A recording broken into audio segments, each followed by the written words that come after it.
அனைவருக்கும் வணக்கம். இந்த வீடியோ பார்த்தீங்கன்னா ரொம்பவே ஒரு இம்பார்ட்டன்டான ஒரு வீடியோ. நான் பார்த்தீங்கன்னா ஷார்ட் அண்ட் ஸ்வீட்டா எக்ஸ்பிளைன் பண்றேன். I don't want to take much of your time. ஓகேவா? ஸோ 11th ஸ்டாண்டர்டோட கம்ப்ளீட் ஸ்டடி பிளான் தான் நான் வந்து சொல்ல போறேன். எப்படி படிக்க ஆரம்பிக்கணும், எங்க இருந்து படிக்க ஆரம்பிக்கணும்னு சொல்லிட்டு. ஓகேவா? ஸோ இது கம்ப்ளீட்டா 0 to ஹீரோ பிளான். நீங்க இது வரைக்கும் ஒண்ணுமே படிக்கலனாலும் நோ ப்ராப்ளம். ஸோ நான் உங்களுக்கு கிளியர் கட்டா நான் உங்களுக்கு வந்து ஐடியா கொடுக்குறேன். ஓகேவா? நீங்க என்ன பண்ணணும், எப்படி படிக்கணும்னு சொல்லிட்டு. ஃபைன். நம்ம ஃபர்ஸ்ட் எடுத்தோன்னே நீங்க என்ன பண்ணணும்னா கொஸ்டின் பேப்பர் பேட்டர்ன்ல நீங்க வந்து ரொம்ப கிளியரா இருக்கணும். I always tell this thing to my students. So நம்ம பாத்தீங்கன்னா 5 பேட்சஸ் தான் நம்ம வந்து வீடியோஸ் வந்து கொடுத்துட்டு இருக்கோம். நான் எப்பவுமே என்ன சொல்லுவேன்னா கொஸ்டின் பேப்பர் பேட்டர்ன்ல கிளியரா இருங்க. என்னென்ன கேட்கறாங்க, எத்தனை கொஸ்டின் கேட்டு எத்தனை எழுதணும். ஸோ நீங்க வந்து ப்ரீவியஸ் இயர் டவுன்லோட்னு போட்டீங்கனாலே உங்களுக்கு கூகுள்லேயே வரும். நானுமே கூட பாத்தீங்கன்னா இந்த கொஸ்டின் பேப்பர் டிஸ்கிரிப்ஷன் பாக்ஸ்ல கொடுக்குறேன். இது உங்களுக்கு ப்ரீவியஸ் இயர் கொஸ்டின் பேப்பர். ஓகேவா? ஃபைன். ஃபர்ஸ்ட் நம்ம என்ன படிக்க ஆரம்பிக்கணும் அதுல இருந்து நான் வந்து கொடுத்துருக்கேன். ஸோ கொஸ்டின் பேப்பர் பேட்டர்ன்ல நம்ம வந்து கிளியர் ஆயிட்டு நம்ம ஃபர்ஸ்ட் என்ன படிக்க ஆரம்பிக்கணும், மனப்பாட பகுதி நம்ம வந்து படிக்க ஆரம்பிக்கணும். இது வந்து 4+2 அந்த பேட்டர்ன்ல வந்து கேட்பாங்க. ஃபர்ஸ்ட் 4 மார்க்ஸ் பாத்தீங்கன்னா உங்களுக்கு ஒரு பாடல் வந்து கொடுப்பாங்க. அடுத்த 2 மார்க் பாத்தீங்கன்னா திருக்குறள். ஸோ திருக்குறள் எல்லாமே படிங்க, பாடலும் எல்லாம். இந்த மனப்பாடத்தை பொறுத்த மட்டும் யாருமே ஸ்கிப் பண்ணாதீங்கப்பா. நமக்கு ஷார்ட்டா கேட்கறது அது ஒண்ணுதான். ஸோ ஸ்கிப் பண்ணாம நீங்க வந்து படிங்க. ரெண்டாவது பாத்தீங்கன்னா துணைப்பாட நெடுவினா. ஸோ துணைப்பாட நெடுவினா பாத்தீங்கன்னா மோஸ்ட்லி ஸ்டோரி மாதிரி தான் இருக்கும். துணைப்பாடத்துல இருந்து கேட்கிற ஒரே ஒரு கேள்வி அது மட்டும் தான். ஸோ எது இம்பார்ட்டன்ட் நெடுவினா, எது இம்பார்ட்டன்ட் சிறுவினா, எது இம்பார்ட்டன்ட் துணைப்பாடத்துல எது செய்யுள்ளது எல்லாமே நம்ம ஆல்ரெடி வீடியோ வந்து கொடுத்துருக்கோம். இந்த வீடியோ முடிஞ்சோட நீங்க அதை செக் பண்ணி பாருங்க தேவைனா. ஸோ நான் வந்து ஜென்ரலா சொல்லிடுறேன். இந்த வீடியோ பாத்தீங்கன்னா இம்பார்ட்டன்ட் சொல்றதுக்கு இல்லை, ஜஸ்ட் ஸ்டடி பிளான். ஸோ ரெண்டாவதா நீங்க துணைப்பாட நெடுவினாவை நீங்க வந்து படிக்கலாம். மூணாவதா பாத்தீங்கன்னா நம்ம 4 மார்க் 6 மார்க் ரெண்டுமே சேர்த்தே நம்ம படிக்க போறோம். ஏன்னு கேட்டீங்கன்னா 4 மார்க் பாத்தீங்கன்னா 2 மார்க்கோட சின்னதா தான், கொஞ்சம் தான் பெருசா இருக்கும். பட் நமக்கு 4 மார்க்ஸ் கிடைக்குது. ஓகேவா? ஸோ அதனால 4 மார்க்ஸும் இம்பார்ட்டன்ட் தான். நீங்க நெடுவினான்னு விட்டு சிறுவினாவை விட்டுறக்கூடாது. அதனால 4 மார்க்கே 6 மார்க்கையும் ஒரே தட்டுல வச்சுதான் நம்ம வந்து படிக்க போறோம். ஏன்னு கேட்டீங்கன்னா நீங்க 4 மார்க்ல படிக்கிறது சில கொஸ்டின்ஸ் பாத்தீங்கன்னா உங்களுக்கு 6 மார்க்கும் ஹெல்ப்ஃபுல்லா இருக்கும். ஓகேவா? ஸோ எடுத்தோன்னு நம்ம உரைநடை படிக்க போறோம். அதுக்கும் பாத்தீங்கன்னா நமக்கு ஒரு ரீசன் இருக்கு. ஏன்னு கேட்டீங்கன்னா இப்போ ஒரு செய்யுள் எடுத்துக்கிட்டீங்கன்னா ஒரே இயல்ல நிறைய செய்யுள் இருக்கலாம்.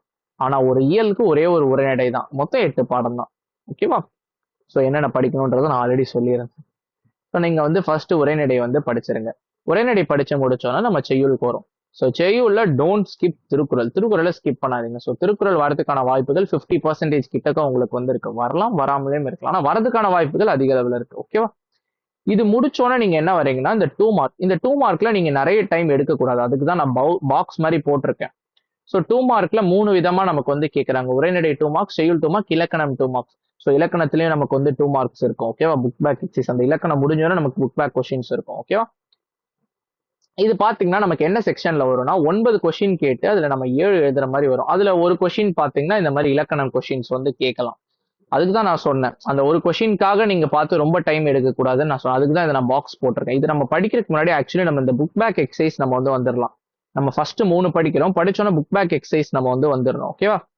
அதுல பாத்தீங்கன்னா எடுத்தோன்னா அந்த 1 மார்க்ஸ் 14 1 மார்க்ஸ் நமக்கு வந்து கேட்பாங்க பாத்தீங்களா? அது நம்மையால போம்ல இருந்து வரும். ஸோ நம்மையால போமும் படிக்கணும். ஒரு இலக்கணம் முடிஞ்சோன்னா இலக்கண தேர்ச்சிக்கோள்னு வரும்.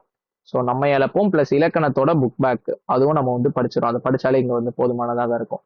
ஓகேவா? ஸோ இன்சைடு 1 மார்க்ஸ்க்கு என்ன பண்றீங்கன்னா அந்த லெசனை யார் எழுதுனா அந்த லெசன் நேம் அதை நீங்க வந்து மேட்ச் பண்ணி படிக்கணும். உதாரணத்துக்கு திருக்குறளை திருவள்ளுவர் எழுதினார் அந்த மாதிரி. ஓகேவா? அதுக்கடுத்து பாத்தீங்கன்னா நூல் குறிப்பு, ஆசிரியர் குறிப்பு அதெல்லாம் நீங்க கொஞ்சம் கிளியரா இருந்துக்கோங்க. அடுத்து இந்த மாதிரி உங்களுக்கு இலக்கண குறிப்பு கூட கேட்கலாம். இப்ப செந்தமிழோட இலக்கண குறிப்பு என்ன? ஸோ இந்த மாதிரி ஒரு சின்ன சின்ன வார்த்தைகளோட இலக்கண குறிப்பை 1 மார்க்ஸ்ல வந்து கேட்கலாம். ஓகேவா? ஃபைன். நமக்கு இந்த செக்ஷன் தான் நான் சொல்லிட்டு இருந்தேன். இதுல 2 கொஸ்டின் பாத்தீங்கன்னா கட்டாயமா நமக்கு வந்து கேட்பாங்க. எல்லா எக்ஸாம்லயுமே கேட்பாங்க. பகுபத உறுப்பு இலக்கணம், புணர்ச்சி விதி. ஸோ பகுபத உறுப்பு இலக்கணம் நீங்க எப்படி வந்து பண்ணணும்னு சொல்லிட்டு நானே உங்களுக்கு வீடியோ வந்து போட்டிருக்கேன். லிங்க் டிஸ்கிரிப்ஷன் பாக்ஸ்ல கொடுக்குறேன். அது ஆக்சுவலி 12th ஸ்டாண்டர்ட் ஸ்டூடெண்ட்ஸ்க்காக இந்த வீடியோ எடுத்தது. Still it's works for 11th also. 11th 12th ரெண்டுமே சேம் தான். கான்செப்ட்ஸ் தான் இம்பார்ட்டன்ட். ஓகேவா? அதுக்கடுத்து புணர்ச்சி விதியும் நமக்கு வந்து கேட்பாங்க. இந்த 2 கொஸ்டின் வந்து கட்டாயமா நம்ம கேட்டுட்டு இருக்காங்க. இது போக பாத்தீங்கன்னா உங்களுக்கு வந்து பேச்சு வழக்கை எழுத்து வழக்கா மாற்றுறது. அதுக்கடுத்து பாத்தீங்கன்னா வல்லின இதை இட்டும் நீக்கியும் எழுதுறது. அதுக்கடுத்து விடை அது ஒரு ஆன்சர் கொடுத்துருவாங்க. அது கேட்டுற கொஸ்டின் பாத்தீங்கன்னா நீங்க வந்து ஃப்ரேம் பண்ற மாதிரி இருக்கும். இந்த மாதிரி நமக்கு ரொம்ப ஈஸியான பயிற்சிகள் தான் பார்க்கும். அதுக்கடுத்து மயங்கோலி தொடர்களை ஒரே தொற்றடையில் அமைத்துறது. கலை கலை கலை இந்த மாதிரி. ஓகேவா? ஸோ இது எங்க இருந்து படிக்கணும்னா ஒரு இயல் முடிஞ்சோன்னா புக் பேக் எக்ஸசைசஸ் இருக்கும். அது நம்ம வந்து படிக்கணும். அது படிச்சாலே இது நம்ம வந்து எழுதலாம்.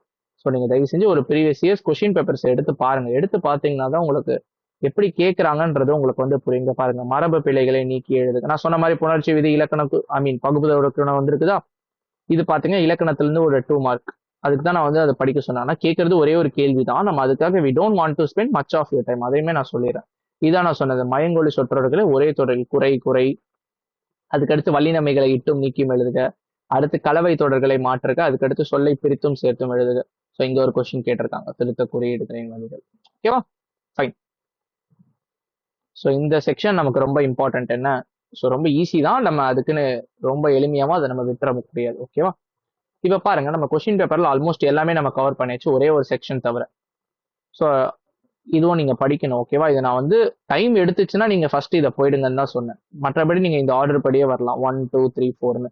சப்போஸ் ஃபோர்த் இது உங்களுக்கு ரொம்ப டைம் எடுக்குதுன்னா நீங்க ஜஸ்ட் இந்த புக் பேக் எக்ஸசைசஸ்லாம் முடிச்சுட்டு நீங்க ஃபோர்த் ஒன் வந்து வந்துக்கலாம். அண்ட் லாஸ்டா பாத்தீங்கன்னா நமக்கு 4 மார்க்ஸ்க்கு ஒரு 3 கொஸ்டின் எழுதுற மாதிரி இருக்கும். இந்த 3 அடிக்கடி உங்களுக்கு வந்து கேட்டுட்டு இருக்காங்க. பாநயம் பாராட்டல், ஆல்சோ கால்ட் அஸ் இலக்கிய நயம் பாராட்டல், அது அப்படி கூட சொல்லலாம். ஓகேவா? ஸோ மைய கருத்தோட ஒரு 3 நயத்தை நீங்க எழுதுற மாதிரி இருக்கும். அடுத்து பழமொழி, ஒரு ஒன்னு இல்ல 2 பழமொழி கொடுத்து அந்த பழமொழியை பாத்தீங்கன்னா பொருத்த சொல்லுவாங்க, ஒரு ஸ்டோரி மாதிரி எழுதி. அதுக்கடுத்து டிரான்ஸ்லேஷன். ஸோ இங்கிலீஷ் சென்டென்சஸை பாத்தீங்கன்னா நம்ம வந்து தமிழ்ல நம்ம வந்து டிரான்ஸ்லேட் பண்ற மாதிரி இருக்கும். ஓகேவா? ஸோ இப்படிதான் பாத்தீங்கன்னா நீங்க வந்து உங்களுடைய எக்ஸாம்க்கு நீங்க வந்து ப்ரிப்பேர் பண்ணணும். ஓகேவா? நான் உங்களுக்கு கம்ப்ளீட் ஐடியா கொடுத்துட்டேன். நம்ம எல்லா செக்ஷனும் நம்ம கவர் பண்ணியாச்சு, எப்படி படிக்கணும்னு சொல்லிட்டு. நீங்க இப்படி படிங்க, என்ன படிக்கணும், எங்க படிக்கணும், எல்லாமே நம்ம வந்து சொல்லியாச்சு. இப்படி படிச்சீங்கன்னா நீங்க வந்து டைம் வேஸ்ட் பண்ண மாட்டீங்க. உங்களுக்கு எப்படி படிக்கணும் கம்ப்ளீட் ஐடியா வந்து கிடைச்சிருக்கும். யா, இந்த வீடியோ ஹெல்ப்ஃபுல்லா இருந்துச்சுன்னா இந்த வீடியோக்கு ஒரு லைக் பண்ணிக்கோங்க. நம்ம சேனலை மறக்காம சப்ஸ்கிரைப் பண்ணிக்கோங்க. ஆல்ரெடி நிறைய வீடியோஸ் போட்டிருக்கோம். இன்னுமே பார்த்தீங்கன்னா நிறைய வீடியோஸ் நமக்கு வந்து ஆன் ப்ராசஸ்ல போய்கிட்டு இருக்கு. ஓகேவா? அண்ட் இந்த வீடியோ உங்க ஃப்ரெண்ட்ஸ்க்கும் வந்து ஷேர் பண்ணி வச்சுக்கோங்க. இந்த வீடியோக்கு மறக்காம லைக் பண்ணிடுங்க. ஓகேவா? ஸோ நல்லா ப்ரிப்பேர் பண்ணுங்க, நல்லா எக்ஸாம் எழுதுங்க. All the very